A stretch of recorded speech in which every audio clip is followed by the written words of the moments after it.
Good morning. Welcome to my YouTube channel. This is Helen.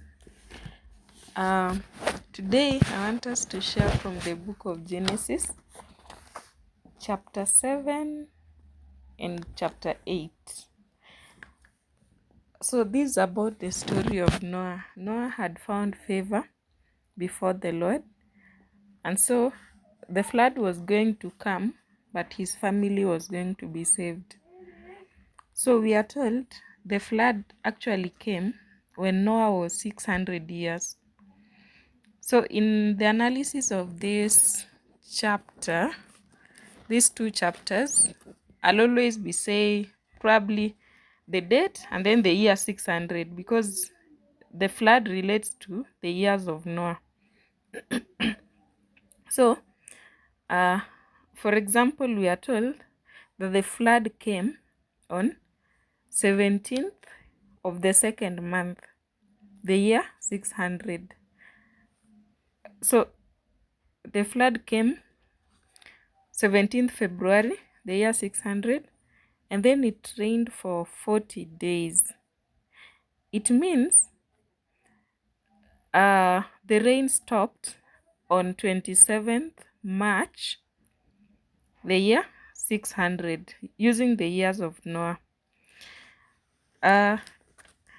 But I think Noah was not told, or you can correct me in the comment section if he was told how long it would rain or how long they would have to wait in the ark before they come out. I think he had no idea how long he was going to be in that particular ark. All he knew was that the flood was going to come, but his family will be saved. So at the end of the 40 days, of course, the rain had now stopped, and probably Noah was thinking, probably let's wait a day or 2 or 3 days, and then the waters will subside and we'll be able to go back to the land. So we are seeing at the end of the 40 days, he's sending a raven to go and check the condition of the land, because in his mind he knows the rain has stopped, we are almost out. So the end of 40 days, if you can remember, I want us to be very accurate with the dates. That was on, the flood started on 17th February plus 40 days, that is 27th March. So on 27th March, he sent a raven. The raven went, did not find a place to settle, and came back. And then on 4th April, after 7 days, he sent out a dove. That is Genesis 7 verse 10. He sent out a dove. So the dove again went, didn't find a place to settle, and came back. I believe you can picture what is going on. Like, he thinks the land is ready, or he's still testing. So he's sending these animals, these birds. Then again, after 7 days, that is now 11th April, he sent another dove. I think this dove didn't come back. Let me just check. That was verse 10. Then verse 12, he waited yet another 7 days and sent out the dove, which did not return again to him anymore. So this particular time, chapter 8 verse 12 of Genesis, he's now sending a dove. The dove goes and probably finds a place to settle and doesn't come back.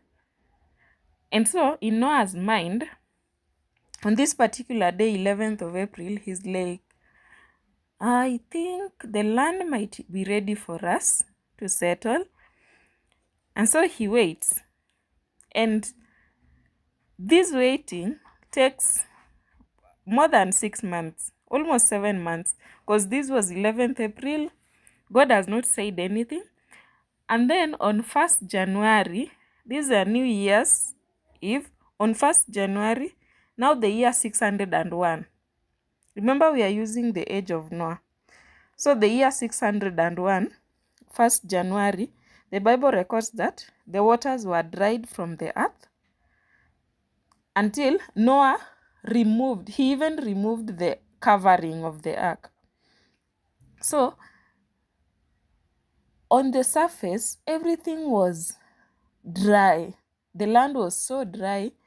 Noah could not just understand why God was keeping him waiting. Because according to him, or from what we are seeing, the land was safe for use or for them to get from the boat from 11th April. That was the previous year. We are now into the new year. He's saying the land is ready. He's saying the land is dry, but God is not still speaking. And so, chapter 27, on the date 27th of February 601 now, we are again told the earth was dried. And now God speaks to Noah. If you check how long he had to wait, now from the day he opened the covering of the ark to the day God speaks to him was, is it 2 months? Because from 1st January to 30th January, and then from 1st February to 27th February, it's almost like 2 months. But let me say, for a whole month or more than a month, he had to wait to hear the command of God. It's the command of God that he followed the command of God to enter the ark. He needed to follow the command of God to leave the ark. And so on 27th February, the year 601, God now speaks and now tells him, you can now get out of the ark and the animals and what, and you can now live in the land. So if you look at that story keenly, I think Noah's patience was really tested at this particular time. Because as far as probably he knew, it was not going to last for that long. If we compare it to the recent story, the story of they call astronauts. Yeah, the NASA, whatever. They were to be in space for like 8 days or, slightly more than a week.